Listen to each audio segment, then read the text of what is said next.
Okay, तो power screw का जो टॉर्क का जो नोट्स डाले थे उसको थोड़ा हम एक्सप्लेन कर दे रहे हैं। जैसे कि एक स्क्रू थ्रेड है, सपोज दैट कि ये मेरा पेन है और इसको एक में स्क्रू थ्रेड लगाया गया होगा, जैसे कि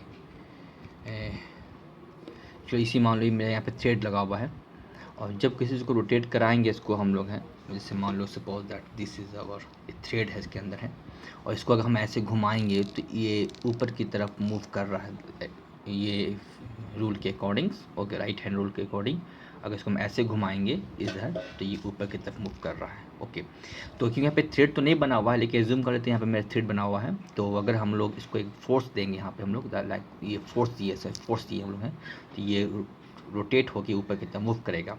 तो क्योंकि हम एक फोर्स दिए हैं पी, तो यहाँ पे एक पी फोर्स दिए हम लोग हैं। ओके, क्योंकि यहाँ पे मैं एक हैंडल लगा रहा था, क्योंकि यहाँ पे पावर स्क्रू है, तो गाड़ी को लिफ्ट करने के लिए जो पावर स्क्रू का इस्तेमाल करते हैं, तो उसमें देखोगे तुम पावर स्क्रू का हैंडल होता है, तो हैंडल को पी से अप्लाई करके हम लोग इस चीज़ को घुमाते ताकि गाड़ी लिफ्ट कर सके दिस डायरेक्शन। तो इसको रोटेट ऐसे करेंगे तो ये लिफ्ट करेगा, कोई चीज़ को उठाएगा। तो ये हमारे कि पावर स्क्रू का थ्रेड हुआ। तो इसमें एक जो फिगर बना हुआ ट्रायंगल, एक्चुअली एक थ्रेड है, एक्चुअली थ्रेड मेरा ऐसा होता है, थ्रेड है, ये थ्रेड इस तरह का थ्रेड बना हुआ होगा, हम ऑलरेडी हम नोट्स इस पर भेजे हुए हैं, उसको देखोगे ये थ्रेड इस तरह का बना रहता है। तो ये थ्रेड का ये जो सेक्शन है, इसी सेक्शन को हम लिए हैं। Okay, this sections. ओके, उसके बाद ये चीज़, और ये जो एल है वो होता है कि जब हम एक बार घुमाते हैं, सपोज दैट जब इसको 1 रोटेशंस करते हैं तो ये लिफ्ट कितना करता है। तो लिफ्ट करता है कि वो जो थ्रेड होता है मेरा 1 थ्रेड से सेकंड थ्रेड, तो इसमें हमारा जो ऑब्जेक्ट होता है वो मूव करता है। तो 1 रोटेशंस एक बार घूमने पर ये कितना लिफ्ट किया, ये हुआ लिफ्ट, ये हुआ रोटेशंस। तो जो क्योंकि हमारा जो किसी घुमाते हम लोग हैं, जैसे कोई भी सर्कुलर पार्ट होता है उसको घुमा दिए, एक रस्सी है, एक रस्सी को अगर हम लोग घुमाते हैं, इसको काट देते हैं तो सीधा स्ट्रेट लाइन बन जाता है। तो इसका अगर डायमीटर मेरा डी है, डी एम, तो इसका लेंथ कितना होगा, लेंथ होगा पाई डी एम, सर्कमफ्रेंस, इसका परिधि, इसकी हिंदी बोलते हैं परिधि। तो यहाँ पे दिखाया गया परिधि, मतलब एक बार रोटेशन करने पे पाई डी एम। ओके, तो एक बार जब घुमाएंगे तो इसका जो लिफ्ट होगा वो एल, मतलब 1 थ्रेड से सेकेंड थ्रेड में मूवमेंट को बोलते हैं lead, L E D, lead. Okay, तो इस केस में लोड जो मेरा है वो लोड डब्लू। ओके, लोड क्यों, जैसे मान लो इसके ऊपर गाड़ी रखा हुआ मेरा है, ये गाड़ी का चक्का है, इसको हमको उठाना है, तो गाड़ी का लोड डब्लू नीचे की तरफ, यहाँ पे दिखाया गया है लोड नीचे की तरफ। ओके, अब लोड है तो ये थ्रेड के साथ सपोर्ट कर रहा है, तो नॉर्मल रिएक्शन मेरा डब्लू इधर काम करेगा। क्योंकि हमको नीचे की तरफ लोअर करना है, तो हम चाहते हैं कि गाड़ी को नीचे करना है या ऊपर करना है हमको है, तो डिपेंड करता है फोर्स का डायरेक्शन। तो अगर हमको नीचे करना है तो फोर्स इधर की तरफ होगा, अगर ऊपर करना होगा तो फोर्स इधर की तरफ होगा, इधर फोर्स लगाएंगे ताकि हमारा घूम सके। तो ना हो तो इसमें ये जो मेरा ये फ्रिक्शन फोर्स हुआ कि रोटेशंस के हमेशा उल्टा काम करता है। तो अगर हम लोग चाहेंगे कि ऑब्जेक्ट नीचे की तरफ आए तो फ्रिक्शन फोर्स हम ट्राई करेगा उसके उल्टा। तो यही एक फ्रिक्शन फोर्स हमेशा अपोज करता है रोटेशंस को। तो अगर ये कोई थ्रेड है मेरा है, ये थ्रेड है, तो अगर ये चाहेगा कि मैं नीचे की तरफ हो, ये नीचे की तरफ जाना चाहेगा, तो फ्रिक्शन फोर्स इसके मान लो ये थ्रेड में इस तरह का थ्रेड बना हुआ है, तो ये चीज़ को ऊपर की तरफ मूव करना चाहेगा तो थ्रेड फ्रिक्शन फोर्स ये नीचे तरफ काम करेगा। तो इसी को सब बैलेंस किया गया है, ये इक्वेशंस को सॉल्व किया जाएगा। ओके, जैसे P तो बैलेंस कर लेंगे, जैसे P हो गया मेरा एक्सटर्नल फोर्स अप्लाई करेंगे। ओके, ये force vertically x sorry horizontal x direction पे हो रहा है P, इसमें मेरा नॉर्मल इंक्लाइंड है, इसका 2 कंपोनेंट होगा, तो हम नॉर्मल को ये नॉर्मल रिएक्शन हम एन ले लिए, तो 2 कंपोनेंट होगा दिस एंड दिस। ओके, तो ये मेरा हो जाएगा जो कंपोनेंट होगा मेरा एन साइन अल्फ़ा, ये होगा एन कॉस अल्फ़ा। ओके, अब देखो डब्लू तो मेरा वर्टिकल ही है ये, लेकिन ये में जो म्यू है फ्रिक्शन, इसका भी तो निकलेगा 2 कंपोनेंट, एक कंपोनेंट ये, एक कंपोनेंट ये, तो ये निकल जाएगा म्यू कॉस थीटा। तो जैसे मान लो मेरा अगर मेरा ये म्यू है तो ये निकल जाएगा म्यू एन कॉस अल्फ़ा, ये निकल जाएगा म्यू एन साइन अल्फ़ा, यहाँ पे एन होगा। तो बस वही बैलेंस किया गया। देखो P दिस डायरेक्शन, इसको बैलेंस करने वाला कौन कौन, इसको बैलेंस करने वाला ये, मतलब कि म्यू एन कॉस अल्फ़ा इधर की तरफ, ओके। और ये जो एन है, एन का दो कंपोनेंट, एक इधर एक इधर, ओके। तो पी को सपोर्ट कर रहा है, तो यहाँ पर नेगेटिव कर दिए ताकि ये इधर चल जाएगा तो पी में ऐड हो जाएगा, ठीक है ना। तो पी को बैलेंस किए।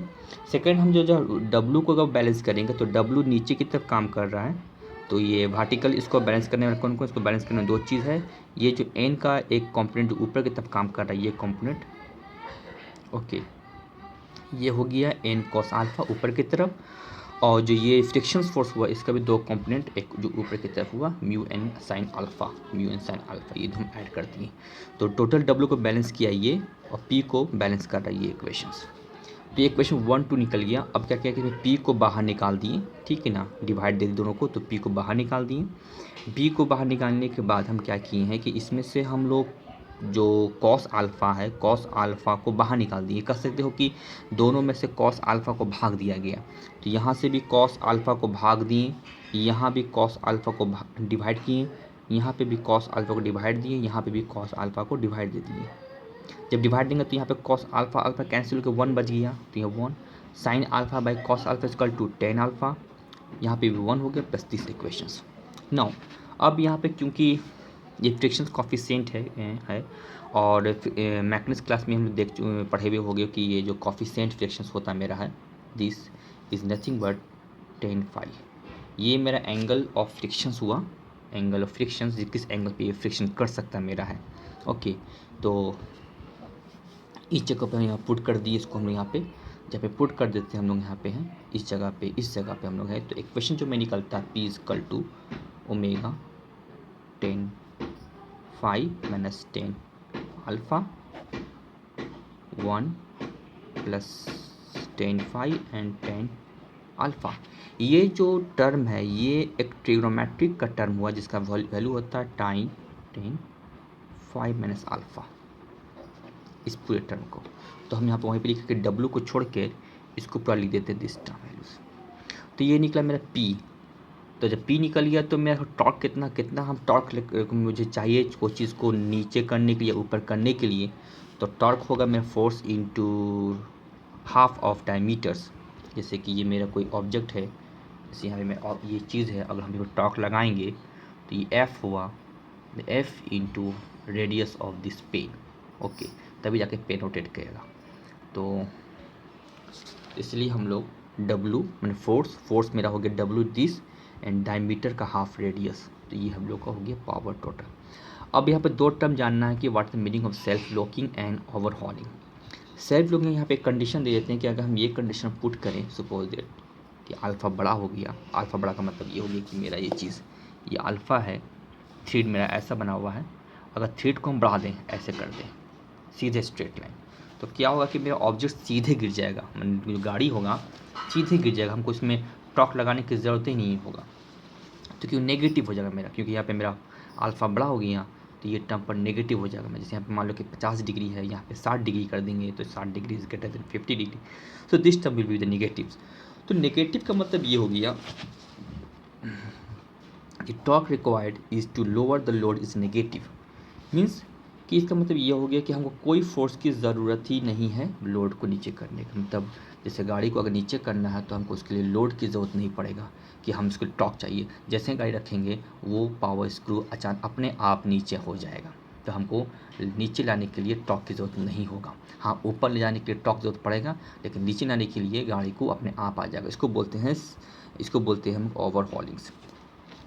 और सेल्फ लॉकिंग इसे बोलते हैं कि जब हम लोग गाड़ी को अगर ऊपर की तरफ टॉर्क लेकर जाएं और जब छोड़ दें तो गाड़ी वहाँ फंस जाए, मतलब कि वो पावर स्क्रू यहाँ पे फंस जाए, वो नीचे अपने आप नहीं आ जाए, तो मतलब अपने आप को सेल्फ लॉक कर देता है। तो सेल्फ लॉकिंग होने के लिए फ्रिक्शंस का एंगल ज़्यादा होना चाहिए, this term should be positive. तो ये अगर वैल्यू बड़ा होगा ये चीज़, तो ये चीज़ जो टर्म होगा ये होगा लगा मैं सेल्फ लॉकिंग कंडीशन। तो सेल्फ लॉकिंग कंडीशन होगा कि जो बॉडी जो होगा अपने आप नीचे नहीं आएगा, हमको इसके लिए टॉर्क चाहिए। तो जब भी हम गाड़ी को उठाते हैं तो एक उठाने के बाद छोड़ देते हैं तो गाड़ी नीचे नहीं आता है, वो हुआ सेल्फ लॉकिंग प्रॉपर्टीज़। और ओवरहॉलिंग प्रॉपर्टीज़ ये हो जाता है कि गाड़ी अपने आप, अगर हम लोग टॉर्क नहीं देंगे तो गाड़ी अपने आप नीचे आ जाएगा, इसको बोलते हैं ओवरहॉलिंग। तो ओवरहॉलिंग सही चीज़ नहीं, सेल्फ लॉकिंग एक सही होना चाहिए मेरा। तो यही चीज़ को यहाँ पे नोट्स हम जो किए थे, मतलब उसका वही था कि क्या है यहाँ पे है। नेक्स्ट वीडियो में हम दिखाएंगे कि इसका जो हम यहाँ पे जो एफिशिएंसी ऑफ सेल्फ लॉकिंग है, जो सेल्फ लॉकिंग होना चाहिए उसका एफिशिएंसी क्या है। ओके ठीक है, तो इस हम नेक्स्ट वीडियो में इसको हम डिस्कस करेंगे।